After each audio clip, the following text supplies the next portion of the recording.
నమస్కారం. నేను రమారావి. చాణక్య నీతి సూత్రాల గురించి తెలుసుకుంటున్నామండి. చాణక్య నీతి సూత్రాలు చాలా వరకు మన జీవితానికి ఉపయోగపడతాయి.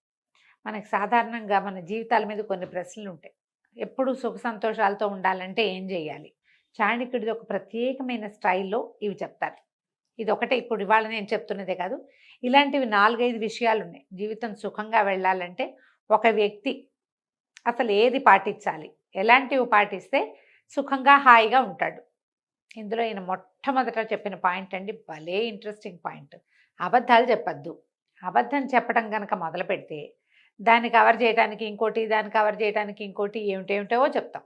అవసరానికో, గొప్పకో, ఏదైనా పని గడుపుకోవటానికో మనం అబద్ధం చెప్తే దాని మీద నిలబడలేకపోతాం. నిజం చెప్పామనుకోండి హాయిగా ఉంటుంది. మొదటిసారే కష్టం. నిజం చెప్పేటప్పుడే కష్టం. తర్వాత ఇంకేం ప్రాబ్లము ఉండదు. ఓపెన్‌గా ఉంటుంది. కానీ అబద్ధం చెప్పడం కనుక మొదలుపెట్టామంటే దాన్ని కవర్ చేస్తూ ఉండాలి. ఎప్పుడు అలర్ట్‌గా ఉండాలి. కూల్‌గా ఉండేందుకు అవకాశం ఉంది. సుఖం లేదు, సంతోషం లేదు, ప్రశాంతత మొదలే లేదు. అందుకని అబద్ధాలు చెప్పద్దు. ఒకవేళ అబద్ధమే చెప్పవలసొస్తే చెప్పాల్సే వస్తుంది. జీవితం కదండి, మనం మనుషులం కదా, తప్పదు కదా. అయితే ఏదో ఒక సమయంలో దాన్ని రివీల్ చేసేయండి. నేను ఆ రోజు అబద్ధం చెప్పాను అని ఏదో ఒక సందర్భంలో అదంతా నిజమేం కాదు, ఆ టైంకి ఇంకేం చేయలేక ఆ మాట చెప్పాము అన్న మాట రివీల్ చేసేస్తే దాన్ని కవర్ చేసే సమస్య ఉండదు మనకి. ఆయన ఇదంతా చెప్పలేదండి, అబద్ధాలు ఆడద్దు అని చెప్పారు, నేను చెప్తున్నాను ఇది. దాన్ని ఇంటర్ప్రిట్ చేసుకుంటున్నాం మనం. సాధ్యమైనంత అబద్ధం చెప్పకుండా ఉండండి. మీ జీవిత సుఖ సంతోషాలకి చాణక్యుడు గ్యారంటీ ఇస్తాడట. ఓకే. రెండో పాయింట్ చెప్తున్నారు, సూటిగా మాట్లాడద్దు. నా బొట్టు వాళ్ళు ఏమైపోవాలండి కదా అనిపిస్తుంది మీకు వెంటనే. రమ్మగారు చాలా సూటిగా మాట్లాడతారు. అన్ని విషయాలు కాదండి. మేము కూడా చాణక్యుడిని పాటిస్తాం. మనం సూటిగా మాట్లాడితే కానీ కుదరని పక్షంలో అది మన మెడ మీదకి గండెకత్తరైతే గనక అప్పుడు మాట్లాడకుండా ఉండండి. నోరు మూసుకోవడం ఊరుకున్నంత ఉత్తమం లేదు. అప్పుడు మాట్లాడకుండా ఉంటే సరిపోతుంది. సూటిగా మొహం మీదే చెప్పడం, కుండ బద్దలు కొట్టినట్టుగా మాట్లాడడం, నేను ఇంతే, నాకు ఇలాగే వచ్చు, నా పద్ధతి ఇదే, ఇలాంటి వాళ్ళు ఏదో ఒక గోడకి తగిలి మొహం పగలగొట్టుకుంటూ ఉంటారు ఎప్పుడు. మీరు చూడండి, అడవిలో సూటిగా స్ట్రైట్‌గా పెరిగిన చెట్లు విరిగిపోతాయి. వంకర టింకరగా పెరిగిన చెట్లు ఎక్కువ కాలం బతుకుతాయి. ఇది కూడా చాణక్యుడు చెప్పింది. అందుకని అవసరానికి లొంగండి. మాట్లాడకుండా ఊరుకోండి. సూటిగా చెప్పవలసే వస్తే గనక జనం ఎక్కువ లేకుండా చూసుకోండి. ఒకళ్ళకే ఏదైనా చెప్పాల్సి వస్తే పర్వాలేదు. కానీ నలుగురిలో చెప్పాల్సి వచ్చిందా మీరు సమాజానికి శత్రువైపోతారు. దానివల్ల సుఖ సంతోషాలు ఉండనే ఉండవు. ఇది కూడా రెండో పాయింట్. మూడోది, అత్యాశ పనికిరాదు. ఆశ తప్పకుండా ఉండాలండి. జీవితం మీద ఆశ ఉండాలి. జీవన గమనం మీద ఆశ ఉండాలి. భవిష్యత్తు పట్ల ఆశ ఉండాలి. ఆశ వేరు, అత్యాశ వేరు. దురాశ ఇంకొకటి వేరు. దురాశ అంటే పక్కవాడిది లాక్కునేది, అది అసలు పనికిరాదు. అత్యాశ అంటే మనకి కొంత వస్తుంది అని అనుకున్నప్పుడు ఇంకా 5, 6 అవకాశాలు కనపడుతుంటే ఇక్కడ నిలబడి అవన్నీ కూడా ఒక్కసారే గ్రాబ్ చేసేద్దామని అనుకోవద్దు. స్లోగా చేయండి. స్లోగా రేస్ విన్ చేయొచ్చు మనం. తాబేలు కుందేలు లాగా ఒక్క చలాంగ్లో ఒక్క గంతులో దాన్ని దేన్నో మసిపూసి మారేడుకాయ చేసి అంతా పొటం పెట్టేసుకుందామని అనుకోవద్దు. అత్యాశ ఎప్పుడూ సుఖ సంతోషాలకి విరోధి. అది మిమ్మల్ని ఎదగనివ్వదు, పెరగనివ్వదు, ఇబ్బంది పెడుతుంది. ఎప్పుడైనా చతికిలు పడితే లేవనివ్వదు, అదొక ప్రాబ్లంగా ఉంటుంది. అందుకని ఎక్కువ చోట్ల మదుపులు పెట్టి ఒకేసారి చాలా సంపాదించేసేయాలని కానీ, చాలా పని చేసేయాలని కానీ, చాలా మంచితనాన్ని కొట్టేయాలని కానీ ఎక్కువగా ట్రై చేయొద్దు. స్లోగా రేస్ విన్ చేయటానికి ట్రై చేయమంటాడు చాణక్యుడు. తర్వాత నాలుగోది చెప్తాడండి, లక్ష్యం పెట్టుకోండి దేనికైనా. అంటే బీ ఫోకస్డ్ అని చెప్తాడు. ఏదైనా సరే ఒక లక్ష్యం పెట్టుకుని దానికి వెళ్ళటానికి ఒక మార్గనిర్దేశనం చేసుకుని ఆ మార్గం ప్రకారం మన లక్ష్యాన్ని ఛేదించడానికి, భేదించడానికి, సాధించడానికి ప్రయత్నం చేస్తేనే జీవితం సుఖవంతంగా వెళ్తుంది. కమింగ్ 5 ఇయర్స్లో అలా పెట్టుకోవచ్చు. వచ్చే సంవత్సరానికి నేను నీళ్ళు కట్టేసి పై సంవత్సరానికి మా పిల్లల్ని ఫారిన్ పంపేసి అలా పెట్టుకోకండి. కొంచెం తాపీగా కొంచెం సమయం పెట్టుకుని ఫలానాది చేయాలి అంటే మనం ఎట్లా, what is plan of action, మనం ఎలా ప్లాన్ చేసుకుంటే, ఎలా నియమం ఏర్పరచుకుంటే, ఎలా నియమావళి పెట్టుకుంటే ఈ లక్ష్యాన్ని ఛేదించగలమో ఆలోచించండి. సాధారణంగా విద్యార్థులకైతే చదువుల మీదండి, సంసారులకి డెవలప్మెంట్ మీద, అంటే మనం సాధించబోయే కుటుంబం సాధించబోయే అభివృద్ధి మీద కనుక మీకు లక్ష్యాలు ఉంటే కనుక భాగస్వామిని కలుపుకోండి. మీరు ఒక్కరే డిసైడ్ చేసి చేయకూడదు. మీతో పాటు రెండో వాళ్ళు కూడా, స్పౌస్ కూడా, ఆడగానే మగగానే, మన భార్యాభర్తల్లో ఎవరైతే వాళ్ళు కూడా మన లక్ష్యంలో భాగస్వాములుగా ఉండాలి. అప్పుడే మన తాలూకు ప్రయాణం కుంటుపడకుండా ఉంటుంది. మనం ఏటికి లాగి వాళ్ళు కోటికి లాగితే అప్పుడు కుదరదు. ఇప్పుడు లక్ష్యాలు ఏముండవు. అందుకని కుటుంబంలో చేసేటప్పుడు కుటుంబ లక్ష్యం ఒకటి పెట్టుకోవాలి. మిగిలిన వాళ్ళు కూడా దానికి సహకరిస్తారు. మనకి ఏ ఇబ్బందులు ఉండవు. ఇందులో ఆఖరి పాయింట్ అత్యద్భుతమైన పాయింట్ అండి. సుఖ సంతోషాలకి బద్ధ విరోధి ఏంటంటే కోపం. అస్సలు కోపాన్ని దగ్గర చేరనివ్వబోకండి. మీరు కోపంగా ఉన్నప్పుడు ఏం మాట్లాడతారో మీకు తెలీదు. ఈ కోపంలో చాలా రకాల నష్టాలు జరిగిపోతాయి. ఒకటి మన దురుస్తనము వాటి వల్ల స్నేహితులు పోతారు, డబ్బు పోతుంది, పరువు పోతుంది, పదవి పోతుంది, సమయం పోతుంది, ప్రపంచం మనది కాకుండా పోతుంది. కోపంతో ధూర్తత్వం వస్తుంది. కోపం వచ్చి ఏం చేస్తామంటే ఆ పూట అన్నం అనుకుని నోరు మూసుకు కూర్చోము, లేదా 2 ముద్దలు ఎక్కువ తిని నోరు మూసుకుని ఉన్నాం. సాధారణంగా కోపం ఎలా ఉంటుంది? లోపల మంట, దాన్ని బయటికి వెడల్గక్కేయాలి కదా. ఈ కక్కేసే క్రమంలో ఏమవుతుంది? మన చుట్టూతా ఉన్నదంతటినీ కాల్చేస్తుంది. సమాజాన్ని మనతో ఉండనివ్వకుండా చేస్తుంది. అంతకుముందు మనతోటి సహాయాలు పొందిన వాళ్ళు కూడా మీరు సహాయం చేయకపోతే పీడాపోయారు, ఏమనరు. కానీ మీరు కోపం చూపించి ధూర్తంగా ప్రవర్తించారంటే ఇది గుర్తుంటుంది. అంతకుముందు 10 మాటలు ప్రతిసారి హోటల్కి తీసుకెళ్ళి టిఫిన్ పెట్టించింది జ్ఞాపకమే ఉండదు. మీరు ఒక్కసారి దురుసుగా కోపం చూపించింది మాత్రం బాగా గుర్తుపెట్టుకుంటారండి. ఈ గుర్తుపెట్టుకునే వాళ్ళల్లో సమాజంలో ప్రతి వాళ్ళు, మన స్నేహితులు, మన అమ్మా నాన్న కూడా మన కోపాలు గుర్తుపెట్టుకుంటారు, మర్చిపోరు. అమ్మా నాన్న కాబట్టి క్షమిస్తారు గుర్తుపెట్టుకున్నా కూడా. భార్యలు లేదా భర్తలు, సంతానము, పిల్లలు అసలు మర్చిపోరండి. కోపం వచ్చి కొట్టేమనుకోండి అవి మర్చిపోరు. మనం కొనిపెట్టినవి, మనం చూసినవి, మనం ఎత్తుకున్నవి, మనం లాలించినవి ఏమి జ్ఞాపకం ఉండవు. అవన్నీ సహజంగా ఉంటాయి. కోపం ఎక్స్ట్రాగా కనపడుతుంది. అందుకని కోపాన్ని విడనాడండి. మీ సుఖ జీవనానికి, సుఖ సంతోషాల జీవితంలో హాయిగా ఉండాలంటే, మనం ప్రశాంతంగా ఉండాలంటే, అబండెన్స్ మనకు కావాల్సిన జీవితంలో అభివృద్ధిని సాధించాలంటే ఈ కోపాన్ని కూడా వదిలేసేయాలి. ఒకటి అబద్ధాలు చెప్పకూడదు, రెండోది సూటిగా మాట్లాడకూడదు. రెండోది సూటిగా మాట్లాడకూడదు, మూడోది అత్యాశ పనికిరాదు, నాలుగోది ఖచ్చితంగా లక్ష్యాన్ని పెట్టుకోవాలి, ఐదోది కోపాన్ని జయించాలి. ఈ 5 మార్గాలు కనుక మనం అనుసరిస్తే మన జీవితం సుఖ సంతోషాలతోటి తులతూగుతూ ఉంటుందని చాణక్యుడు చెప్పాడు. నమస్తే రమ్మగారు. నమస్తే. ఏదైనా ఒక మంచి కథ చెప్పండి. వెరైటీ కథ చెప్తాం. ఓకే. పూర్వం అంట గ్రీకు దేశంలో ఓ రాజుగారు ఉండేవారు. ఆయనకి చూడచక్కని కుమారుడు ఒక ఆయన ఉండేవాడు. అబ్బాయి పెళ్ళవల. మామూలుగా వాళ్ళు 18, 19 వచ్చేసరికి పిల్లలకి కాస్త ఇంటర్మీడియట్ వయసు అయ్యేసరికి పెళ్ళిళ్ళు చేసేస్తారు. చేసేసి కొంచెం పిల్లలు బాగా అంతంత అయ్యాక అప్పుడు రాజకుమారుడు రాజు అవుతాడనమాట. అయితే రోజులు గడుస్తున్నాయి కానీ ఆ అబ్బాయి పెళ్లి చేసుకునేటానికి ఇష్టపడేవాడు కాదు. ఎప్పుడు పెళ్ళన్నా ఏదో ఒకటి చెప్పేవాడు, పెళ్ళి ఉండేది కాదు, మాట్లాడేవాడు కాదు, మూగబొమ్మలా ఉండేవాడు, పైకి కిందకి తిరుగుతూ ఉండేవాడు, ఎక్కడో ఒంటరిగా ఉంటూ ఉండేవాడు. పెళ్ళైతే లేదు.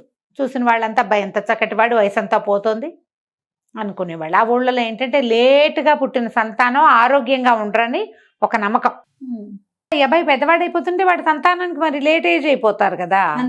అయితే రాణిగారికి ఏమనిపించేది, వీడు ఏదో తక్కువ జాతి పిల్లని ఎవరినో ప్రేమించాడు, రాజ కుటుంబంలో కాకుండా ఆ పిల్లని చేసుకుంటానంటే మేము ఒప్పుకోమని వీడిట తిరుగుతున్నాడు, ఈ ఒంటరిగా ఎక్కడికో వెళ్తాడు, ఆ పిల్లని ఎక్కడో కలుస్తున్నాడు వీడు, అలా అనుకునేది. ఊహిస్తారు కదా తల్లులు రకరకాల, ఒకళ్ళు వీడు మాపుగా ఉన్నాడు, మొహం మార్చుకుని ఉన్నాడు, కనపట్టలేదు, లేదా కనపడి కామ్గా ఉన్నాడు, సంథింగ్ ఏదో ఉంది అని చూసేది, అనుకునేది.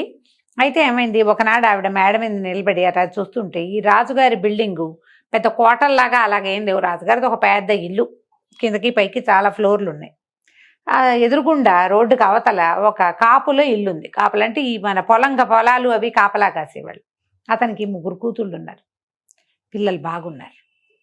ఆవిడ ఏం చేసింది, మేడ మీద అన్ని పక్కలకి వెళ్ళి చూస్తే ఏ పక్క నుంచి చూసినా వాళ్ళ ఇల్లు కనపడుతుంది.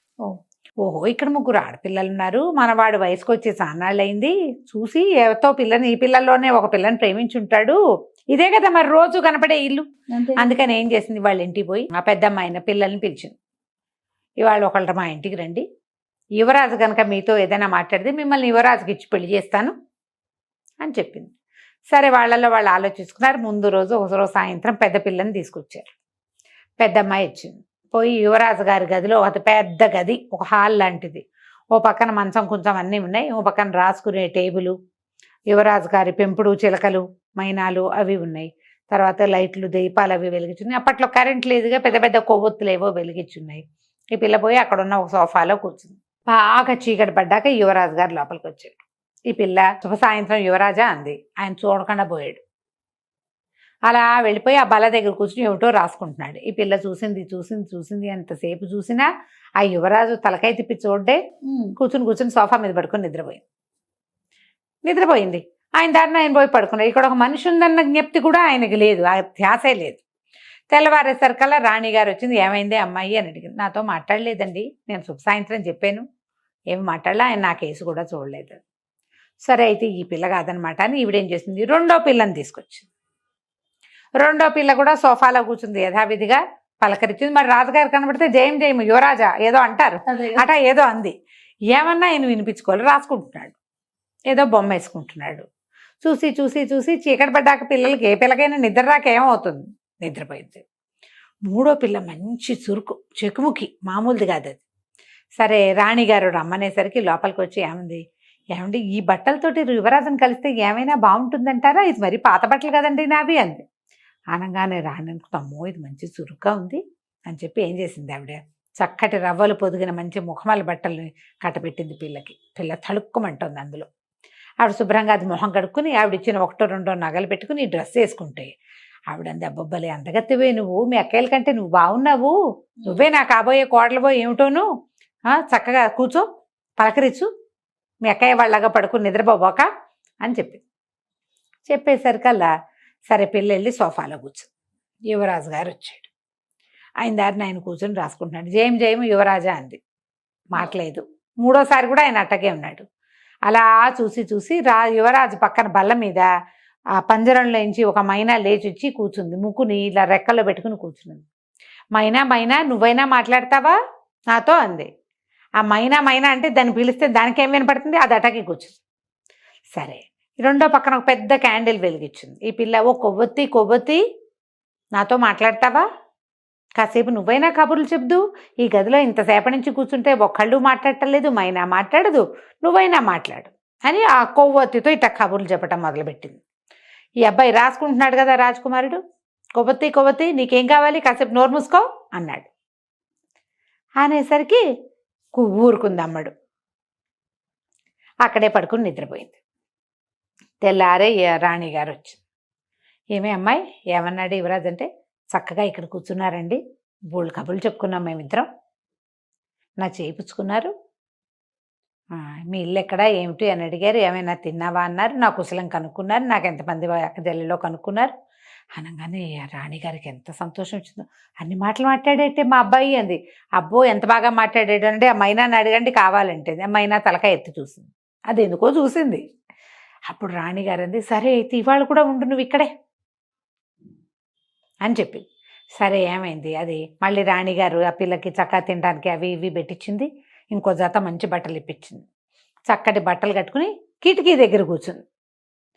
కిటికీ అవతల వాళ్ళ ఇంట్లో కనపడుతుంది కదా, ఆ అక్కయ్యలు ఇద్దరు వచ్చారు. ఏమీ నువ్వు ఇంటికి రావుటే అన్నారు. నేను రాను, యువరాజు రాత్రి నాతో మాట్లాడాడు, ఇవాళ కూడా మాట్లాడతాడేమోనని రాణిగారు నన్ను ఇక్కడే ఉండమన్నారు అనేసరికి వీళ్ళంతా దొంగ మొహంది, దీంతో ఎందుకు మాట్లాడతాడు, మనతో మాట్లాడిన వాడు దీంతో ఎందుకు మాట్లాడాడు, ఏదో ఎత్తేసింది, హాయిగా రాజమహల్లో ఉండి మంచి మంచి బట్టలు కట్టుకుని శుభ్రంగా తినటానికి ఇది అని అనుకొని ఏమన్నారు.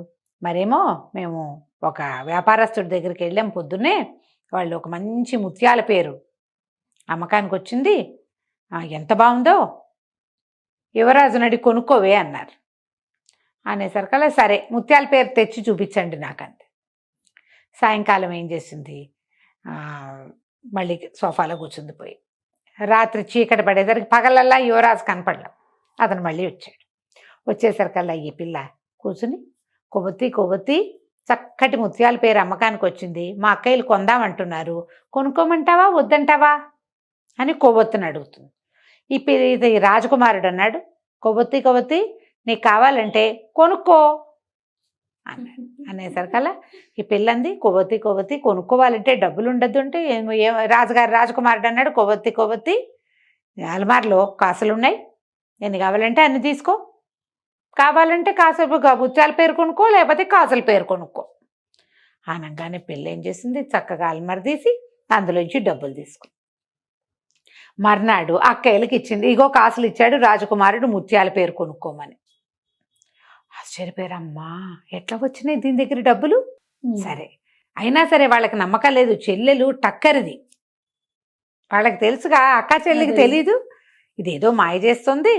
సరే రేపు మేము కూడా భోజనానికి వస్తాం, యువరాజుతో పాటు భోజనానికి వస్తాం, మమ్మల్ని భోజనానికి పిలవమని అన్నారు.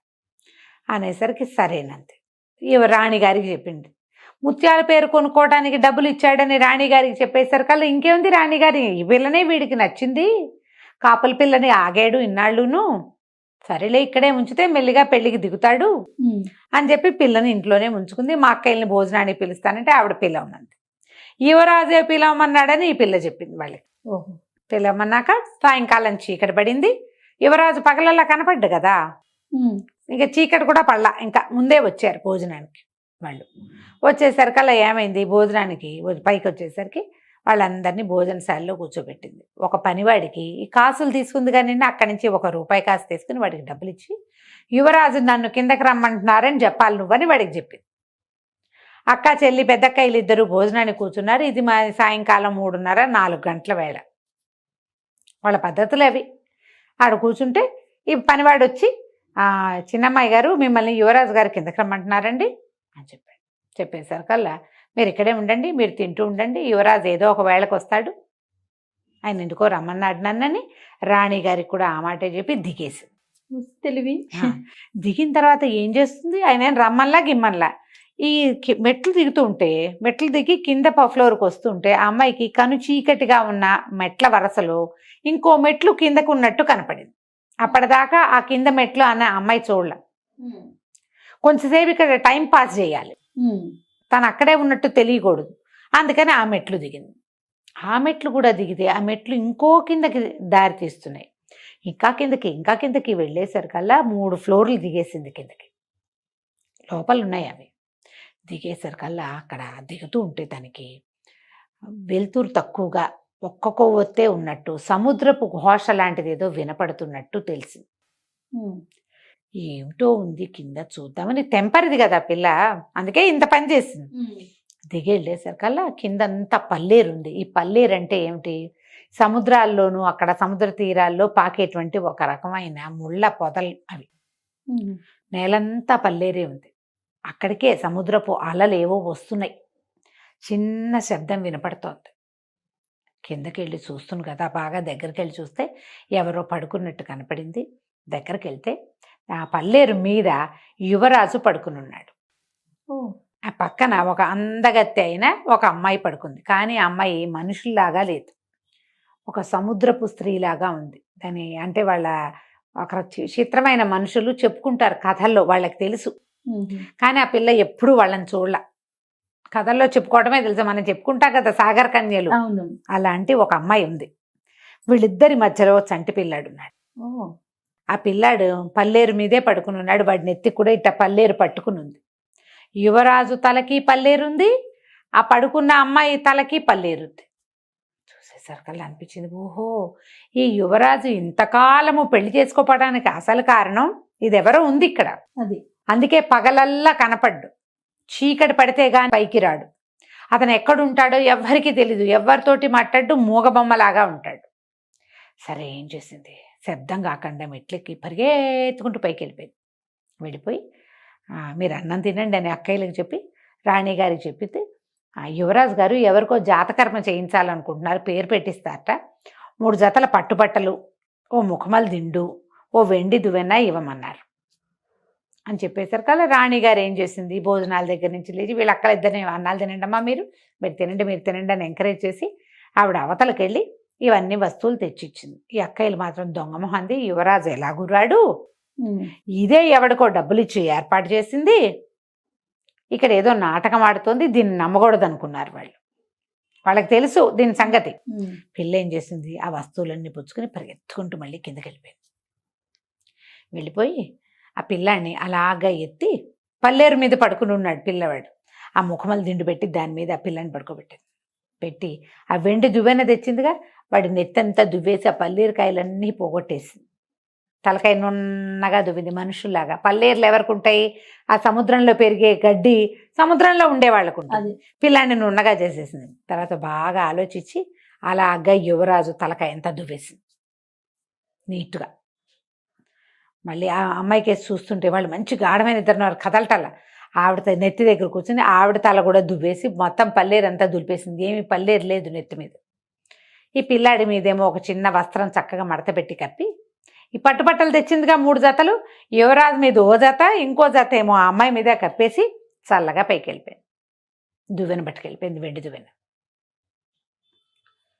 పైకి వెళ్ళిపోయింది. పైకి వెళ్ళేసరికి అక్కయ్యలు ఇద్దరు, ఏదో నువ్వు వేషం వేస్తున్నావు మాకు తెలుసు, నువ్వేం చేస్తున్నావో అర్థం కావట్లేదు, ఇక్కడ ఉండకూడదు అని ఏదో చెప్పారు. చెప్తే అంది రాణి గారు ఆవిడే పిలుచుకొచ్చిందా, పంపించేదాకా నేను ఇక్కడే ఉంటాను, మీరు వెళ్ళండి అంది. అక్కయ్యలు ఇద్దరు వెళ్ళిపోయారు. ఇంతలో ఇక్కడ ఏమైంది, చీకటి పడేసరికల్లా ఈ సముద్ర కన్య నిద్రలేచి, ఏనాడో ఈ సముద్ర కన్య ఈ యువరాజును పట్టేసుకుంది.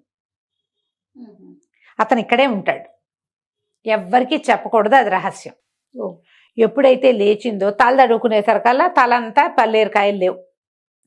కింద చూస్తే పిల్లాడు చక్కగా పరుపు మీద ముఖాల దిండు మీద పడుకుని ఉన్నాడు. వాడి నెత్తంతా దువ్వేసింది, వాడి మీద పట్టుపట్టుంది, తన మీద పట్టుపట్ట, యువరాజు మీద కూడా పట్టుపట్టు ఉండేసరికి అరిచి కేకలు పెట్టింది. దుర్మార్గుడా, ఎవరిని ప్రేమిస్తున్నావు, నీ ప్రియురాలు ఎవరితో వచ్చి ఇలా చేసేసింది, ఆ తలకాయ దువ్వితే వదిలేస్తుంది. ఇంకా అవి కథల్లో తెలుసుకుంది ఈ పిల్ల. ఆ పల్లేరు వదిలేసిందంటే ఇంకా వదిలేసినట్టే. పెద్ద పెద్దగా అరిచి కేకలు పెట్టింది. ఎవరితో ప్రేమించావు, నీ ప్రియురాలు వచ్చి ఈ పని చేసింది అనేసరికల్లా ఇతను, నేను ఎవరిని ప్రేమించలా, నేను ఎవరితోటి మాట్లాడ్డా, నువ్వు ఏనాటి నుంచి నువ్వు నన్ను పట్టుకున్నావో ఆ రోజు నుంచి ఈ రోజు దాకా నేను మా అమ్మతోటి కూడా మాట్లాడలా, నేను ఎవరితోటి మాట్లాడను, ఈ పని ఎవరు చేశారో నాకు తెలియదు అన్నాడు. అనేసరికల్లా ఆవిడ గట్టిగా ఇంకా బాగా అరిచి, నా పిల్లని తీసుకుని వెళ్ళిపోతున్నాను నేనని పెద్ద గాలిలాగా ఇట్లా సుడిగాలి లాంటిది వచ్చింది. ఈ పల్లేరుతో సహా మొత్తం ఈ సముద్ర కన్య, చంటిబిడ్డ మొత్తం వెళ్ళిపోయారు. మొత్తం నేలంతా ఖాళీ అయిపోయింది. యువరాజు ఒకడే నుంచున్నాడు. ఒక నిమిషం అయ్యాక అతనికి తట్టింది, ఇక నేను ఇది నన్ను చూడదు, అయిపోయింది. పరిగెత్తుకుంటూ మెట్లన్నీ ఎక్కి పైకి వచ్చాడు. పైకి ఎక్కొస్తే ఈ పిల్ల సోఫాలో కూర్చుని ఏడుస్తూ కూర్చుని ఉంది. ఎందుకంటే 3 రోజుల నుంచి ఇంత నాటకం ఆడా, అదేమిటో చేసి వచ్చా, అవుతుందో అవతో తెలియదు మనకి. అదే నాటకం బయటపడిపోతుంది. ఎన్ని రోజులు ఉంటుంది, పికమొహం వేసి కూర్చునింది, మెల్లిగా కళ్ళ నీళ్ళు పెట్టుకుంటుంది. పరిగెత్తుకుంటూ పైకి వెళ్ళి, కొవ్వొత్తి నువ్వేనా 3 రోజుల నుంచి ఇక్కడుంది అన్నాడు. ఆ అమ్మాయి అవును అని తలకాయ అయిపోయింది. కొవ్వొత్తి నువ్వేనా అన్ని మెట్లు దిగి తలకాయ దువ్వింది అని. అవును అనగానే పరిగెత్తుకుంటూ వచ్చి గట్టిగా చేతులు పుచ్చుకున్నాడు. నీ వల్ల నేను దాని దగ్గర నుంచి తప్పించుకున్నాను, సముద్ర తీరంలో ఆ శక్తి నన్ను పట్టుకుంది, ప్రేమగానే ఉంది, కానీ నేను ఎవరితోటి మాట్లాడకూడదు, దాంతో నాకు సంతానం కూడా కలిగింది, కానీ నువ్వు తలదవటం వల్ల అది కాస్త వెళ్ళిపోయింది, ఇక ఎప్పటికీ రాదు, పద మా అమ్మ దగ్గరికి మన ఇద్దరం పెళ్లి చేసుకుందామని చెప్పి పిల్లని చేత్తో పుచ్చుకుని తీసుకుపోయాడు రాణి దగ్గరికి. అమ్మాయిని పెళ్లి చేసుకుంటాను నేను. 6-8 సంవత్సరాల తర్వాత తల్లితో మాట్లాడాడు అతను.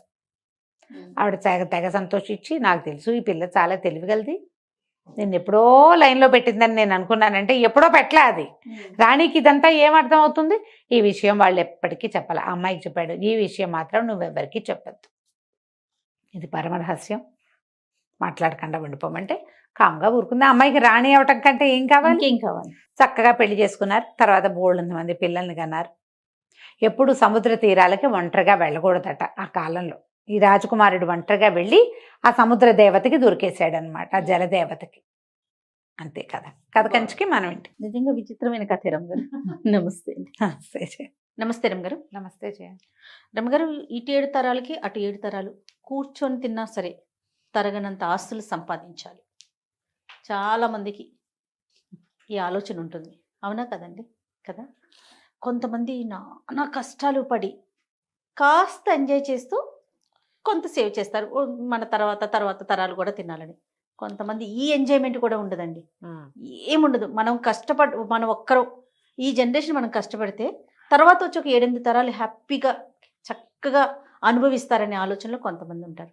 నాకు అనిపిస్తుంది ఇప్పుడు మనం ఎంజాయ్ చేయకుండా వాళ్ళ కోసం దాచి దాచి పుట్టుకుని మనకి ఏదన్నా అయితే ఒకవేళ నువ్వు ఎంజాయ్ చేస్తావు అయినా దాస్తావు, ఆ, అప్పుడు ఎంజాయ్ చేసి దాస్తే కొంచెం పర్వాలేదేమో అని నాకు అనిపిస్తుంది. అంటే ఇప్పుడు ఇంత కష్టపడుతున్నందుకు మనకు ఒకటే జీవితం కదా, తర్వాత ఏమవుతుందో మనకు తెలియదు కదా. ఈ జీవితంలో మనం కూడా కొంత ఎంజాయ్ చేయాలి కదా, ఆనందించాలి కదా. మరీ కట్టేసుకొని అన్నీ స్ట్రిక్ట్గా ఉండి ఎక్కడికి వెళ్ళకుండా ఏమీ తినకుండా ఏమీ పెట్టుకోకుండా అది తప్పు. ఆ, అది తప్పు కాదు. నువ్వు ఇప్పుడు హాయిగా ఉంటావు, ఎక్కడి నుంచి దొరికితే అక్కడ ఎవరిని అణిస్తే వాడిని అట్లా అణిచి. చేయకూడదు. మరి అదేగా జరుగుతుంది. అణిచి కాదు, అణచకుండా ప్రాపర్ గా. జయ, అణచకుండా నీకు ఎక్కువ డబ్బు ఎలా వస్తుందో చెప్పమ్మా. ఎవరిని తరతరాలకి అణచకుండా, సంబంధించి అయితే కష్టం. ఎవరిని అణచకుండా, ఎవరికి ద్రోహం చేయకుండా, ఎక్కడా ఎక్స్ప్లాయిట్ చేయకుండా డబ్బులు రావమ్మా. కష్టం. కష్టం. ఏదో వస్తుంది ఒక మాదిరిగా, మన పని మనం చేసుకున్నాం, ఉద్యోగం చేసుకుంటాము, వస్తుంది. అది మనకు సరిపోయి మన పిల్లలకు కూడా సరిపోతుంది. 30 తరాల దాకా సరిపోవాలంటే 300 మందిని ముంచితే గానీ 30 తరాలు గడవ ఇక్కడ. కానీ అలానే ఉన్నారు కదా. అలాగే ఉన్నారు. ఈ కోట్లు కూడబెట్టే వాళ్ళలో నీకు వ్యాపార సామ్రాజ్య విస్తరణ జరుగుతుంది చూసావా. వీళ్ళ మీద, ఒక ఫ్యామిలీ మీద కొన్ని వేల మంది జీవితాలు ఆధారపడి ఉంటాయి. వాడు కూడబెట్టచ్చు, మనం వాడిని తప్పట్టకూడదు. వాడు ఒక్కడే ఎంజాయ్ వాడు పిచ్చగా ఎంజాయ్ చేసేస్తూనే ఉంటాడు. చేసేస్తూ ఎన్నో వేల కుటుంబాలకి బాసటగా ఉంటారు. ఉన్నాయి అట్లా వ్యాపార సామ్రాజ్యాలు లేవు. ఉన్నాయి. వాడిని మరి అంత తప్పటక్కర్లా. ఇంకొంతమంది ఉంటారు, ఎవరికి ఏమీ పెట్టేది ఏమి ఉండదు. ఆ ఇంట్లో ఉన్న 10 మంది 8 మంది వాళ్ళ దగ్గర పనిచేసే ఒక 5-6 అంతే. ఇక వీడు అక్కడ 100 ఎకరాలు, ఇక్కడ 1000 ఎకరాలు, అక్కడ 500 రకాలు, అక్కడో మేడ ఇక్కడో మేడ, ఏమిటేమిటో చేస్తారు. పుసుకున అర్ధరాత్రి హార్ట్ అటాక్ వస్తుంది. నిద్రలో వాడు మూలిగాడో ముక్కేడో కూడా భార్యకి తెలీదు. తెల్లారేసరికి చచ్చిపడి ఉంటారు. అంతే అంతే. ఈ ఇల్లు ఇన్ని కోటలు మేడలు మిద్దెలు ఎవరి కోసం? ఏం చేస్తారు వీళ్ళంతా? ఇలాంటి వాళ్ళు ఎంతమంది ఉన్నారమ్మా. పూర్వకాలం కూడా రాజులు ఇలా వాళ్ళు ఉన్నారు. అవును. ఒక మంచి కథ చెప్తాను చూడు దీని మీద. ఓ చెప్పండి. ఇలాంటి టాపిక్స్ మీద ఎన్ని కథలు ఉన్నాయో జయ. ఇది ఇప్పుడు సంపాదించద్దని కాదు, మేడలు మిద్దెలు ఏర్పరచుకోవద్దని కాదు, దానికోసం ఇతరులని పిండద్దని. నువ్వు ఎంత సంపాదించినా నీ లైఫ్ స్పాన్ భగవంతుడు సాధారణంగా 100 ఏళ్ళు మంది. నీ ఆరోగ్యము, నీ అనారోగ్యము, నీ జబ్బు, నీ తాలూకు గ్రహస్థితులతో అది 30 కావచ్చు, 10 కావచ్చు, 10 కావచ్చు, 30 కావచ్చు, 40 కావచ్చు, 50 కావచ్చు, 60 కావచ్చు. రేపొద్దున గృహప్రవేశం అయితే ఇవాళ సాయంత్రం కూడా నువ్వు పరలోకగత అవ్వచ్చు, చెప్పలేం మనం. తాపత్రయం ఎందుకు? హాయిగా ఉండు, నీతో పాటు ప్రజలను కూడా ఉండి హాయిగా. ఎవరిదో లాగేసుకోవాలని ఎందుకు అనుకుంటారు? నువ్వు ఎంత లాక్కున్నా నీకు 1000 ఏళ్ల జీవితం రాదే. అంతేగా. నీకున్న రాయబడిందే, భగవంతుడు ఇచ్చింది 100, అందులో నువ్వు తగలబెట్టుకున్నది ఎంతో. అది ఏ రోజో తెలీదు. బస్ ఎక్కి దిగని వాళ్ళు కనపడుతున్నారు, రైలు ఎక్కి దిగరు, విమానం ఎక్కి దిగలేరు, ఇంట్లో పడుకుని నిద్ర లేవలేరు, బాత్రూంలో నుంచి బయటికి రాలేరు. ఇది ప్రస్తుత కాలం. ఇప్పుడు జిమ్కి వెళ్ళి కూడా తిరిగి రాలేని వాళ్ళని ఎంతమందిని చూసామో మనం కదా. ఎందుకు వచ్చింది? ఇందులో ఏదైనా సహాయం చేయి, కనీసం జీవన సాఫల్యాన్ని పొందు. నువ్వు ఎంత కూడబెట్టావని కాదు, నీతోటి ఏదొచ్చిందో, నువ్వు పోయాక కూడా నీ మంచి ఏదైనా మిగిలితే అది నీది. నువ్వు పోయాక ఆస్తులు మిగిలితే అది నీది కాదు. ఏమంటారు మనవలు, ముని మనవలు, మా తాత ఇక్కడ 150 కొన్నాడు, ఆ 10 కూడా కొంచెచ్చాడు కాదు పాడువాడు అని తిడతారు. మా తాత ఎంత బాగా కొన్నాడు అని అనరు. ఇంకా అదేదో చేయలేదు, ఇదేదో చేయలేదు, అమావాస్య నాడు అట్టెట్టేవా, పున్నన్నాడు పప్పేసేవా అంటారు. అంతకంటే ఏముంది? అన్నీ చేశాడు కానీ మా తాత కొన్ని తెలివి తక్కువ పనులు చేశాడు. దీనికే నువ్వు సంపాదించింది అదే కదా. ఇంత సంపాదన. ఆలోచించద్దు, ఆలోచించండి. ముని మనవాళ్ళ పెళ్ళిళ్ళకు కూడా మంగళసూత్రాలు చేయించి ముందు పెట్టుకోవాలనుకుంటారు. అసలు మనవాళ్ళ పెళ్ళిళ్ళ నాటికి సూత్రాలు ఉంటాయో ఉండవో. అదే కదా. ఇప్పుడే లేవు. ఏ పెళ్లి కూతురికి 16 రోజుల పండగ కాకముందే సూత్రాలు వెళ్ళిపోతున్నాయి కదా, మేళ్లలో నుంచి నల్లపూసలు వేసుకుని తిరుగుతారు. ఉపయోగం లేని పని కదా. ఈ కథ చెప్తాను చూడు. పారసీక దేశం అంట, పర్షియాలో ఒక అబూ ఫజల్ అని ఒక రాజుగారు ఉండేవారు. ఆయనకి తన మేడంటే ఎంత ఇష్టమో చెప్పరా అని ఇష్టం. అలా ఇంటి మీద ప్రీతి చాలా మందికి ఉంటుంది, ఇప్పుడు మనకు కూడా ఉంటుంది. అయితే ఈ ప్రీతితోటి గోడలకి మణులు మాణిక్యాలు అద్దిచ్చేవాడు, బంగారపు మలామా చేయించేవాడు. ఇంకా అవేవో మొక్కలు, ఇవేవో మోళ్ళు, అదేమిటో పువ్వులు, ఇవేమిటో కాయలు. ఎక్కడికి వెళ్ళినా సరే ముత్యాలు కనపడితే ముత్యాలు తెచ్చి ఇంటికి అంటించేవాడు, రత్నాలు కనపడితే రత్నాలు తెచ్చి మేడ కంటించేవాడు. అట్లా పెద్ద మేడ కట్టాడు, బ్రహ్మాండమైన సౌధం. చుట్టూతా ఆయన వేసిన మొక్కలు, ఆయన చేసిన బ్యూటిఫికేషన్‌కి అంతే లేదు. ఉమ్, అంతు లేదు. ఇట్లా దీనికోసం ఆయన మరి బయట నుంచి తెచ్చినవి అంటించేవాడు. ఎప్పుడైనా ఏదైనా సంవత్సరం బొక్కసంలో డబ్బులు లేవంటే ఏదైనా ఒక చిన్న పన్ను యాడ్ చేసి ప్రజల దగ్గర నుంచి రాబట్టి అదంతా దీనికి మలామా చేయించేవాడు ఈ ఇంటికి, ఈ మేడకి. అట్లా ఎంతకాలమో జీవించి పోయాడు ఆయన.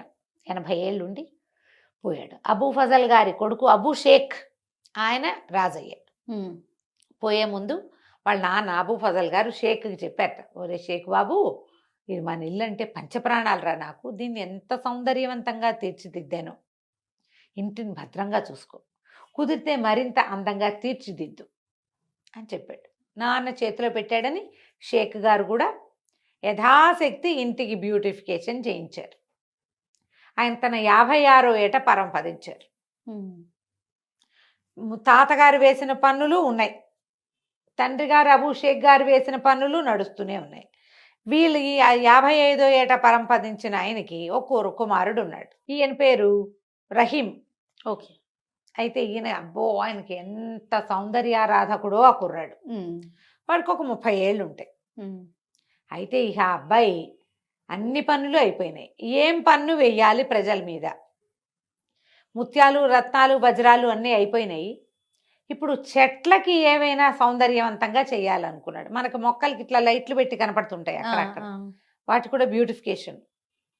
పెంపుడు కుక్కలకి మెడల్లోకి బంగారు బెల్టులు, వాటికి మెడలోంచి వేళ్లాడేందుకు బంగారపు వీటికి ఏమంటారు గంటలు. గంటలు. పిల్లులకి సౌందర్యం. అంత అద్భుతమైన ఇంట్లో తిరిగే కుక్క పిల్లి కూడా అందంగా ఉండాలి చూడు మరి. అంతే కదా. బాతులుంటే వాటికి బ్యూటిఫికేషన్. బాతులకు ఏది కూడా వదల్లా. కాళ్ళ గజ్జలు ఉండాలి, మెడలో అదేమిటో ఉండాలి, ఇంకేమిటో కావాలి. ఇన్ని చేశారు. చివరికి ఏమైంది, అన్ని ట్యాక్సులు టైట్. మంత్రి గారు అన్నారు, ఇంకా ట్యాక్సులు వేయలేమండి, ప్రజలు తిడుతున్నారండి, వద్దు, ఇంకా ఆగిపోదామంటే కుదరదు ఆయనకి. కాదు, ఏదో కొత్త రకం పెయింట్స్ వచ్చినాయి, అవి వెయ్యాలంటే మన దగ్గర డబ్బులు లేవు, మన దగ్గర వస్తున్నవన్నీ ఈ మెయింటెనెన్స్కి సరిపోతుంది. ఎప్పటికప్పుడు కొత్త కొత్త కూలీలను తేవటం, పై దేశాల నుంచి కొత్త కొత్త ఇళ్ల పని వాళ్ళని తేవటం, వాడు వచ్చి చైనా దేశంలో ఏం బొమ్మలు వేసేవాళ్ళు డ్రాగన్ బొమ్మలు ఇక్కడ వేస్తానంటాడు. దానికి పెయింట్ ఖరీదు, దానికి అంటించే బంగారపు రేకు ఖరీదు, దానికి రాళ్ళు ఖరీదు, ఉన్న రత్నాలు చాలవు, ఇంకేమిటో అనర్ఘరత్నాలు కావాలి, డబ్బు కావాలి, దాన్నిటికీ డబ్బులు కావద్దు. అందుకని ఏం బాగా ఆలోచించి ఆయన 4 పన్ను విధించాడు. ఉమ్, 4 పన్ను. ఓ, ఎవరెంత మాట్లాడితే వాళ్ళకంత పన్ను. 4 వాడడం. ఉమ్, తిండికి వాడుకోవచ్చు, మేము కాదనం, దానికి అసలు మాకు అభ్యంతరం లేదు. ఓకే. కానీ మీరు పబ్లిక్లో మాట్లాడారంటే మీరు ఎంతసేపు మాట్లాడారో దానికి తగినట్టుగా రమగారు మన ఇద్దరు ఉండుంటే ఆ కాలంలో తెగ నమ్మి ఇచ్చినా కూడా మన పన్ను తీరదు. మన పన్ను తీరదు. అక్కడి నుంచి ఏం చేస్తారు ఊళ్ళో వాళ్ళు? నోళ్ళు మూసుకుని ఉండటం మొదలుపెట్టారు. అవసరానికి కొట్టుకెళ్ళి బాబు అది ఇవ్వు ఇది ఇవ్వు, దీని రేట్ ఎంత అడగాల, వాడికో పావలా. ఆ, కాసేపు ఏదో మా అమ్మాయికి ఒంట్లో బాగుండలేదని డాక్టర్ దగ్గర 10 నిమిషాలు చెప్పాడు, కాడికి 100 రూపాయలు. బాగుంది రమగారు. ఇక ఎన్ని చోట్ల పన్నులు, దానికోసం కొత్త కొత్త అధికారులు, మరి వాళ్ళందరి జీతం భత్యం ఇవ్వద్దు, ఆ, వాటన్నిటికీ వీళ్ళ దగ్గర నుంచే రావాలి. నోరెత్తడానికి భయపడి చచ్చే పరిస్థితి వచ్చింది. అన్ని సైగలే. అన్ని చోట్ల కుదరదు చూడు, ఎట్లయితే పాపం పిల్లలకి అర్థం కాదు. బళ్ళో మాస్టర్లు పాఠం చెప్పాలంటే నోరు తెరిచి చెప్పాల్సిందేనా? అక్కడికి చాలా పొదుపుగా పిల్లల్ని కేకలేకుండా ఉండేవాళ్ళు, అయినా కుదరలా. సరే ఏమైందట, ఇట్లా రోజులు గడుస్తున్నాయి, ప్రజలంతా కుక్కిన పేర్లల్లే ఉన్నారు, ఏం చేయాలో తెలియదు. ఆ ఊళ్ళోకి ఒక ఫకీర్ గారు వచ్చాడు. ఆయన రోడ్డు మీద తిరుగుతూ భగవంతుడి కోసం నాకు దానం చేయండి అని పిలుస్తున్నాడు. మా భవతి భిక్షాందేహి అంత పార్సీ భాషలో ఏదో అనాలి, అదేమిటో అంటున్నాడు ఆయన. ఒక 4-5 భగవంతునికి సంబంధించిన వాక్యాలు చెప్పి దానం చేయండి ఓహో అంటాడు. ఎవరు రారు. ఏమిటి ఊరు గొడ్డుపోయిందా? ఇదివరకు ఎప్పుడో 10 ఏళ్ల నాడు వచ్చినప్పుడు బ్రహ్మాండంగా భిక్ష పెట్టారే ప్రతి వాళ్ళు, ఎన్నో ఇళ్లలో, ఈ ఇళ్లలో తిన్నాను నేను. ఫకీర్లకు అన్నం బిడ్డ మారేశారేమిట్రా మీ మొహాలు మండ అని అరిచి కేకలు పెట్టాడు. ఓ ఇంట్లో ఒక ఆయన బయటకు వచ్చి ఇంట్లో నుంచి, బాబు అంతగా అరవకు, నువ్వు పన్ను కట్టాల్సి వస్తుందన్నాడు. అనేసరికి ఎందుకు పన్ను అంటే, మేమంతా 4 పన్ను కడుతున్నాం స్వామి, మేము ఎవరమేం మాట్లాడినా సరే ఇక తప్పదు, నీ అరుపులు భరించలేక వచ్చా. నేను మా ఇంట్లో నువ్వు 10 ఏళ్ళ నాడు వచ్చినప్పుడు మా ఇంట్లో నేను అప్పటికి కుర్రాన్ని, మా ఇంట్లోనే అన్నం తిన్నావు. అప్పుడు నాకేదో బోధ కూడా చేసావు. నేనేదో దేవతా వాక్యాలు నువ్వు చెప్పినవే చదువుకుంటున్నా ఇప్పటికి కూడా. ఆ ప్రేమతోటి వచ్చా. నువ్వు మాట్లాడేవా నీకు డబ్బులు పడతాయి, నీతో మాట్లాడేవా మాకు పడతాయి. ఇది మా పరిస్థితి. ఏం చేస్తున్నాడురా మీ రాజు ఈ డబ్బంతా అన్నారు. ఆయన నువ్వు ఉండే హర్మ్యానికి పెడుతున్నాడు ఆయన. అక్కడి నుంచి ఏమైంది ఈయన అనుకున్నాడు, ఇది బాగుందని.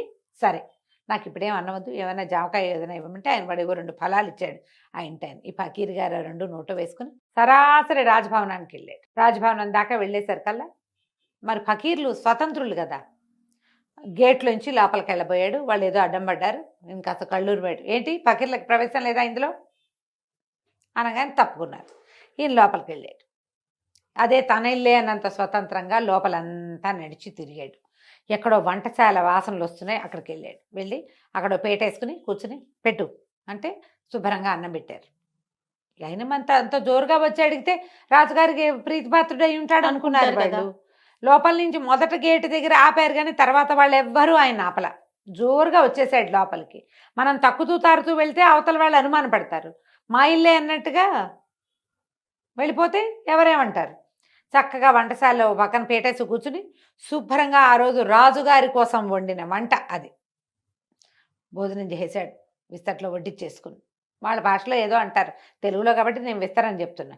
అక్కడి నుంచి అలా నడుచుకుంటూ వెళ్ళి రాజుగారి ప్రత్యేకమైన గది ఒకటి ఉంది, మహారాజు గారి గది. అదే మన ఏమంటారు చక్రవర్తి గది. మన సూట్స్ ఉంటాయి కదా, ప్రెసిడెన్షియల్ సూట్స్. ఆ స్వీట్ రూమ్లోకి పోయాడు. పెద్ద మంచం, దాని మీద పట్టుపరుపు వేస్తుంది. అది వెండి జరీతోటి నేసిన ఒక పెద్ద దుప్పటి పరిచింది. షాండ్లైర్స్ ఉన్నాయి, వింజామర్లు విసురుతున్నారు ఎవరో. పోయి మంచం మీద పడుకున్నాడు. ఈ లోపల ఏమైంది, రాజుగారు భోజనానికి వచ్చాడు. భోజనానికి వచ్చి ఆల్రెడీ అక్కడ ఎవరో తిన్నట్టు కనపడేసరికి ఎవరు వచ్చారు ఏంటని అడిగాడు. ఎవరో ఒక ఆయన ఫకీర్ వచ్చాడంటే ఆయన వడ్డించమన్నాడు, వడ్డించేసామంటే ఎవర్రా అంటే ఎవరు తీసుకొచ్చారంటే ఆయనే వచ్చాడు. ద్వారపాలకులను అడిగితే ఆయన అంతటా ఆయనే లోపలికి వచ్చేసాడు. లోపలికి వచ్చాడు, భోజనం చేశాడు. ఆయన ఎక్కడున్నాడంటే మీ సూట్లో పడుకున్నాడు. ఈయన చకచక అక్కడికి వెళ్ళాడు. వెళ్తే మంచం మీద హాయిగా కాళ్ళు బాగా చాపుకొని చేతులు ఇట్లా పైకి పెట్టుకుని, చంటి బిడ్డలు పడుకుంటారు కదా అట్లా 2 చేతులు పైకి కాళ్ళు ముందుకు పెట్టి పడుకుంటారు. అట్లా నిద్రపోతున్న ఫకీర్ని చూశాడు. దగ్గరికి వెళ్ళాడు. ఏమనాలో తెలియలే, ఏదో అందామనిపిస్తోంది కానీ ధైర్యం చాలటల. ఫకీర్లని వాళ్ళని అంత ఏం పెద్ద మాటలు మాట్లాడలేదు కదా. ఆయన కళ్ళు తెరిచి చూశాడు. ఏరా అన్నాడు. ఈయన అన్నాడు, రాజుగారు బాబు నిద్ర బాగా పట్టిందా? పట్టింది. బాగా భోజనం బాగా కుదిరిందా? కుదిరింది. బాగా చక్కగా మా మందిరం అంతా చూశారా? చూశారు. ఎందుకు బాబు ఇక్కడికి వచ్చారు? మీలాంటి ఫకీర్లకి బ్రహ్మాండమైన సత్రాలు కట్టించామే మేము ఊళ్ళోను. హాయిగా అక్కడ మీరు సుఖంగా ఉండొచ్చు, మీ బోటి వాళ్ళు చాలామంది ఉంటారు. ఇక్కడికి ఎందుకు వచ్చారండి? ఈ ఇల్లు ఎవరు కట్టారా అన్నాడు ఆయన. మా తాత అండి. మీ తాత ఎన్నేళ్ళు ఉన్నాడు? మా తాత 80 ఏళ్ళు వచ్చేదాకా బతికాడండి. తర్వాత ఎవరు వచ్చారండి? మా నాన్న వచ్చాడండి ఈ బిల్డింగ్లోకి. ఇది మేముండే ఇల్లు అని చెప్తున్నాడు. ఇది మేముండే ఇల్లు, నువ్వు అక్కడ ఉండాలి కదా అన్నాడు. అందుకే చెప్తున్నాడు అనమాట. మీ నాన్న ఎన్నేళ్ళు ఉన్నాడు? 55 ఏళ్ళు. మరి నువ్వెన్నేళ్ళు ఉంటావురా అన్నాడు. ఇప్పుడు నాకు 30 ఏళ్ళు అండి, నేను ఎన్నాళ్ళైనా ఉంటాను, ఎన్నాళ్ళలో ఉంటా, నాకు ఎంత టైం ఉందో అన్నాళ్ళు ఉంటా. మరి ఇప్పుడు ఇది కూడా సత్రమేగా. సత్రం అంటే ఏమిటి? ఎవరైనా వచ్చి ఉండి వెళ్ళిపోవచ్చు అంతే. నువ్వు ఇప్పుడు వచ్చావు, ఉన్నావు, వెళ్ళిపోతావు. వెళ్ళిపోకుండా ఇక్కడ కూర్చుంటావా నువ్వు? ఇది సత్రమే. నేను ఇదే సత్రం అనుకున్నా. ఎందుకంటే మీ తాత కట్టాడు, వెళ్ళిపోయాడు. మీ నాన్న దీన్ని పెంచాడు, వెళ్ళిపోయాడు. నువ్వు పెంచుతున్నావు, వెళ్ళిపోతావు అంతే. సత్రం ఇది. అందుకే వచ్చా లోపలికి. గటక్కుమంది రాజుకి. నిజం కదా, అంతేగా. ఇప్పుడు చించుకుని నేను వాళ్ళవి వీళ్ళవి నాలుక పనులేసి వాళ్ళ నాలుకలు కత్తిరించి ఈ గోడకి మాలామా చేసిన నా టైం ఎన్నాళ్ళో నేను అంతే కదా ఉంటాను. వెళ్ళిపోతావు కదా. ఈ లోపల నేను రోజుకు ఒకసారైనా తింటాను, లేదా 2 సార్లైనా తింటాను అంతేగా. నా పొట్ట ఎంత ఉంది అంత పొట్ట. దీనికి 1/2 గ్లాసు బియ్యము, 1/4 గిద్దెడు పప్పు చాలు. 10 సార్లు తినవు. ఎవ్వడు 10 మాటలు తినేవాడు లేడు. 10 సార్లు నిద్రపోవు. రోజుకు 2 మాటలు భోజనం, 1 మాట నిద్ర అనే కదా. అంతే. రోజుకు ప్రతివాడికి ఉండేది 24 గంటలేగా. ఎందుకురా ఇంత తాపత్రయం? జనాల దగ్గర నుంచి అంతంత సొమ్ము వసూలు చేసి ఈ రకంగా ఈ ఇంటిని పెంచుతున్నావు. నువ్వు ఉండేది ఎన్నాళ్ళు? ఇది సత్రం. నీ తర్వాత ఇంకోటి వస్తాడు ఇక్కడికి. వాడెన్నాళ్ళు ఉంటాడో వాడికి కూడా. పోనీ నీకు తెలుసా? ఇప్పుడు నేను భగీర్ని, నేను సత్రంలోకి వెళ్ళా, సాయంత్రం వెళ్ళిపోతా, నాకు తెలుసు. నువ్వు చెప్పు, నువ్వు ఎప్పుడు వెళ్ళిపోతావా ఇక్కడి నుంచి? తెలియని దానికి, ఉండని దానికి ఎందుకు ఇంత? రాజుగారు చాలా నాలుగు ఖర్చుకున్నాడు. ఏమిటి మా నాన్న తాత తెలుసుకోలేదు ఇది? నాకు జ్ఞానోదయం అయిందని 4 పన్ను మానేశాడు. ఆ తర్వాత ఈ ఇల్లు బ్యూటిఫికేషన్ కోసం జనాల దగ్గర నుంచి వసూలు చేసే పన్నులన్నీ మాన్పించేశాడు. ఇంకేం చేయలే. ఇల్లు ఉన్నట్టుగా ఉంచుకున్నారు. పన్నులు తగ్గిపోయేసరికి ప్రజలు స్వచ్ఛందంగా రాజుగారి ఇంట్లో పనిచేయడానికి, రాజుగారి గోడలు తోడవడానికి వచ్చేవాళ్ళు. వాళ్ళని ఇంత బిగిచ్చేయకుండా ఉంటే ఫ్రీగా పనిచేస్తారు, వాళ్ళు నీతో మమేకంగా ఉంటారు. ఆ తర్వాత ఆ రాజ్యం పర్షియా దేశం చాలా సుభిక్షంగా ఉండేదట. రాజుగారు ఎందుకంటే ఈ డబ్బులన్నీ తన మేడకు పెట్టుకోకుండా ప్రజల మీద ప్రజల దగ్గర చిన్న పన్ను వసూలు చేయటం, వాళ్ళ అవసరానికి వాళ్ళకి వాడడం. అందులో తన అవసరం కూడా ఒకటే తప్పిస్తే తనదే మెయిన్ అవసరం కాదు. ఈ సంపాదించుకునే వాళ్ళంతా అందరి దగ్గర నుంచి లాక్కునేవాళ్ళు, తన పరా భేదం లేకుండా ప్రతి వాళ్ళ నోళ్ళు కొట్టేవాళ్ళు. మన బతుకు చాలా అశాశ్వతమని, ఒక్క క్షణం తర్వాత మనం ఏమిటో మనకు తెలియదని కొంచెం లోపల జ్ఞానాన్ని పెంపొందించుకుంటే ఇంత దాడులు ఉండవమ్మా, ఇంత ఒకడికే ఆస్తి ఉండటము అలాంటివి ఉండవు. పూర్వకాలం నుంచి వస్తూనే ఉన్నాయి కథలు. జ్ఞానోదయం అవదంతే మనకి, అంతే. పుసుకుని పోయాక జ్ఞానోదయం అవుతుంది. ప్రేతానికి జ్ఞానోదయం అయినా ప్రయోజనం లేదు కదా. బతికుండగానే జ్ఞానోదయాలు పెంచుకోండి తండ్రి, కాస్త మిగిలిన వాళ్ళని కూడా బతకనియండి. తప్పకుండా. కథ కంచికి మనం ఇంటికి. 4 పన్ను మాత్రం చాలా బాగుంది రమ్మగారు. నమస్తే అండి. నమస్తే. నమస్తే రమ్మగారు. నమస్తే. ఏదైనా మంచి స్టోరీ చెప్తారండి? సీరియల్ లాగా చెప్దామా? పూర్వం ఒక రాజ్యానికి ఓ రాజుగారు రాణిగారు ఉండేవారట. పాపం వాళ్ళకి పిల్లలు లేరు.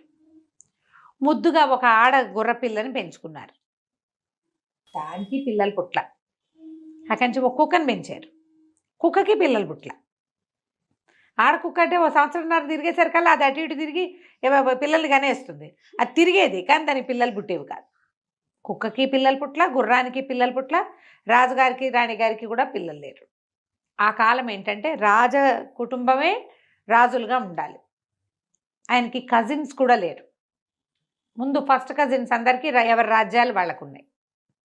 కొంతమంది ఒకళ్ళిద్దరు ఏం చెప్పారంటే, వాళ్ళ కజిన్స్లో ఎవరి పిల్లనైనా తెచ్చుకుని పెంచుకోండి, మరి మీకు సంతానం కలుగుతుంది అంటే. తెచ్చుకుని పెంచుకున్న కుక్కని గుర్రాన్ని వీటి పుట్టలేదు, మళ్ళీ వాడిని తెస్తే వాడికి ఏమవుతుందో అందుకని అట్లా తేలేదట.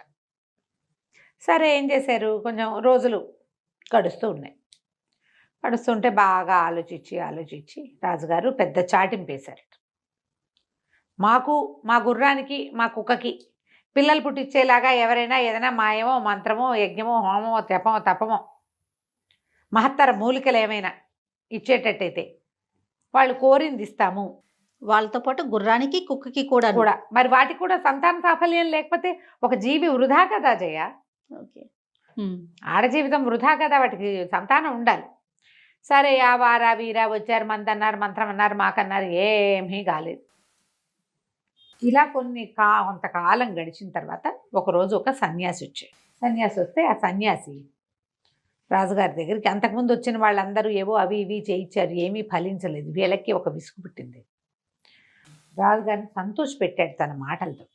సంతోషపెట్టి ఏమన్నాడు, ఏది కోరితే అది ఇస్తామన్నారు కదా అంటే ఇస్తామన్నారు. సరే అని చెప్పి 9 మాత్రలు ఇచ్చాడు. 9 మాత్రలు ఇచ్చి, మీ రాణిగారికి ఒక 3 మాత్రలు, కుక్కకు ఒక 3, గుర్రానికి ఒక 3 వేయించేసేది, రోజుకొకటి చొప్పున.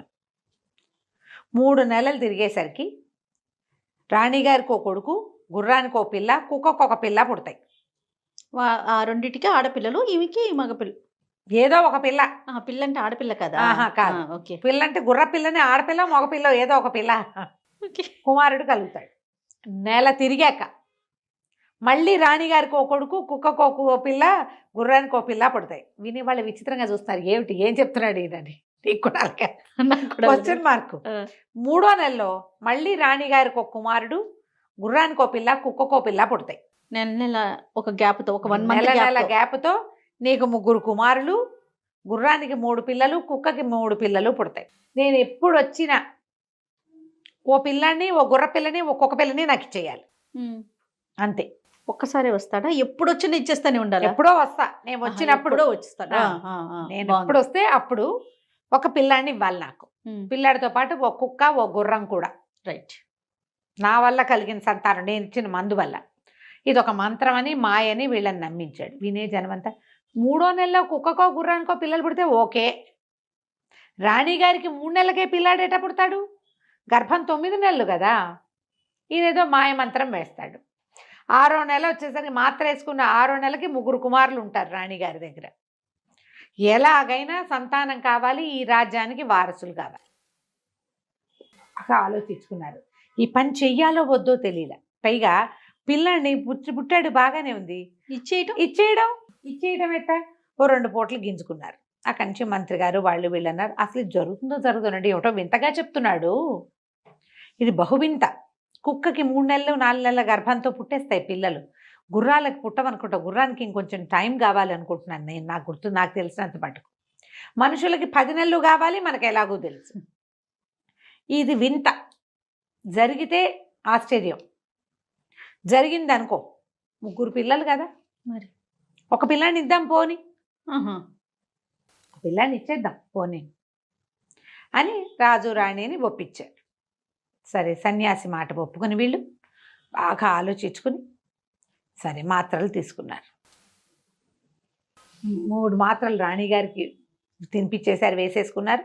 కుక్కకి 3 మాత్రలు తినిపించారు, గుర్రానికి 3 మాత్రలు మింగించారు. నెల తిరిగేసరికి రాణిగారికి ఇంతెత్తు గర్భం, కుక్క గుర్రం నిదానంగా నడిచేవి. నెల తిరిగేసరికి పిల్లాడు పుట్టాడు రాణిగారికి.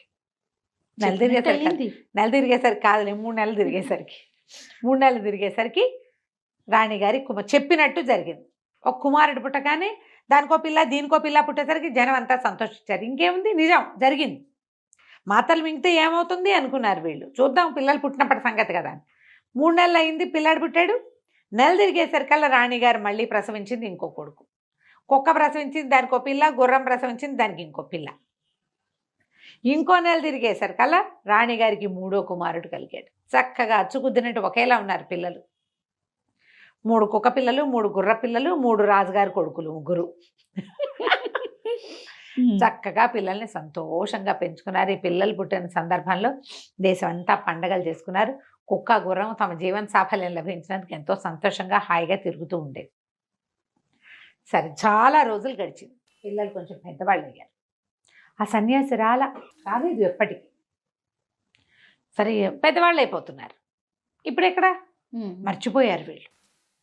పిల్లలకి 20 సంవత్సరాల వయసు వచ్చాక, మామూలుగా మనకి కుక్క గుర్రము 20 ఏళ్ళు బతకవు, అవును కదా, కానీ ఇవి బతికే ఉన్నాయి. ఇవి మంత్రం వల్ల పుట్టినాయి. 19 ఏళ్ళు, 18, 19, 20 పూర్తిగా 18, 19 సంవత్సరాలు వచ్చేసరికి వచ్చాడు. అడిగిపోయారు వీళ్ళు. ఏం చేయాలో తెలియలే. బాగా ఆలోచించి సరే, 3వ కుమారుడు కొంచెం చురుకైన వాడు. పెద్ద పిల్లలిద్దరూ భయపడ్డారు వెళ్ళటానికి. పైగా జ్యేష్ఠుడు రాజ్యానికి ఉత్తరాధికారిగా ఉండాలి. మరి 2వ వాడేమో భయపడుతున్నాడు. 3వ వాడు నేను వెళ్తానన్నాడు. నేను వెళ్తాను. ఒక సన్యాసి మనకి దేశానికి కావాల్సినంత మేలు చేసాడు కదా. రాజుగారికి అసలు పిల్లలే లేరు, రాజ్యానికి రాజు లేడు, అరాచకం అయిపోతుంది అనుకుంటే ఇలాంటిది మరి చక్కగా సంతానాన్ని కలిగించాడుగా. నేను వెళ్తానులే నాన్న అని ఒప్పుకున్నాడు. అతనితో పాటు గుర్రం, కుక్క బయలుదేరినాయి. ఈ సన్యాసి వీళ్ళని తీసుకుని ఎక్కడికో తీసుకెళ్ళాడు. ఏదో ఒక కొండ ఎక్కిచ్చాడు. కొండంతా ఎక్కారు. ఎక్కాక ఆ కుర్రాడికి చెప్పాడు, అబ్బాయి ఆ కింద చూడు, అక్కడ ఒక ఆశ్రమంలాగా, ఒక కోటలాగా, ఒక ఇల్లులాగా కనపడుతోంది అన్నాడు. ఇట్లా చూస్తున్నాడు వీడు. చూస్తుంటే ఈ కొండ దిగిపెట్టు, దిగెళ్ళి అక్కడ లోపల మేకలు ఉన్నాయి. మొదటి 2 మేకలు ఉంటాయి. మేకలకి గడ్డి, తర్వాత కోళ్ళు ఉంటాయి. కోళ్ళకి మేతే, తలుపు తీయద్దు, బయటే కూర్చో నేను వచ్చేదాకా అని చెప్పాడు. మేకలకి గడ్డి, కోళ్ళకి మేత వేయాలి. నేను వచ్చేదాకా అక్కడే ఉండు, నువ్వు తలుపు తీసుకుని మాత్రం లోపలికి వెళ్ళొద్దు. వీడికి అర్థం కాలే. ఇక్కడ దాకా వెంట పెట్టి తీసుకొచ్చిన వాడు ఇదంతా తీసుకెళ్ళకుండా పైగా ఈయన సన్యాసి, ఈయనకి మేకలేమిటి కోళ్ళేమిటి, మేకలేమిటి కోళ్ళేమిటి వింతగా ఉంది కదా. సరేనన్నాడు. సరేనని చూస్తూ ఉండగానే అతను అటు దిగెళ్ళిపోయాడు సన్యాసి. ఈ కుర్రాడికి అనిపించింది, నేను సన్యాసిని చూశాను, దిగెళ్తున్నవాడు సన్యాసి లాగా లేడు అనిపించింది. తెలియలా, కానీ ఏదో తేడా కొడుతుంది. ఆ కంచి వీడు దిగటం మొదలు పెడితే అమ్మ ఎంత కష్టమైందో ఆ దిగటం. ఎక్కేటప్పుడు బాగానే ఎక్కేశారు, పెద్ద ఏరు అడ్డం వచ్చింది. ఏం చెయ్యాలో తెలియలా, ఏరు ఎట్టా దాటాలి. ఆ కంచి ఎద్దేశాడు, గుర్రం మీద కూర్చుని కుక్కని ఎత్తుకుని కూర్చున్నాడు. గుర్రము కుక్కని వీడిని మోసుకుంటూ ఏరు దాటిచ్చింది. ఆ పెద్ద భవనం లాంటిది అది, కొంచెం పాతగా కనపడుతోంది. ఆ భవనం దగ్గరికి వెళ్ళాడు. వెళ్ళిన రాజకుమారుడు ఏం చేశాడు, సన్యాసి ఇలాంటివి ఎందుకు చెప్పాడో మనం వచ్చే భాగంలో తెలుసుకుందాం. తప్పకుండా రమ్మగారు. నమస్తే. నమస్తే జయ.